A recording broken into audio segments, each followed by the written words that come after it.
कायदा व सुव्यवस्था हाताळण्याकरिता दंगा नियंत्रण अत्याधुनिक वज्रवाहन पोलीस दलात दाखल।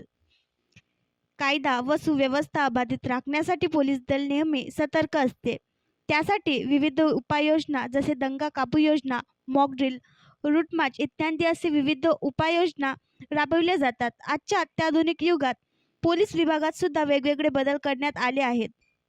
त्याचाच एक भाग म्हणून माननीय श्री बच्चन सिंग पोलीस अधीक्षक अकोला यांनी अकोला जिल्ह्यातील संवेदनशीलतेचा विचार करून जिल्हा प्रशासनाकडे मागणी केली।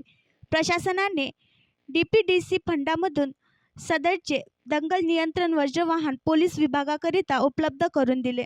आज दिनांक 12 जुलै 2024 रोजी सकाळी 11 वाजता कायदा व सुव्यवस्था हाताळण्याकरिता दंगा नियंत्रण अत्याधुनिक वज्रवाहन पोलीस दलात दाखल झाले।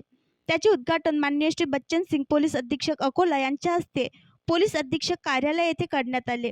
सदरचे वज्रवाहन यामध्ये दंगल नियंत्रणकरिता अत्याधुनिक साधन सामग्रीचा वापर करण्यात आला आहे। दंगलीमध्ये अनियंत्रित जमावाला नियंत्रित करण्यासाठी अश्रुधुराचा वापर करण्याकामी या वाहनाचा वापर करण्यात येणार आहे। त्यामध्ये जनरेटर लाइटिंग व्यवस्था असून फ्लॅश लाईट तसेच सायरन इत्यादीची व्यवस्था करण्यात आली आहे। पुढील काळात कायदा व सुव्यवस्था राखण्यासाठी सदरच्या वाहनाचा वापर करण्यात येणार आहे असे प्रसिद्धी पत्रकाद्वारे कळविले आहे।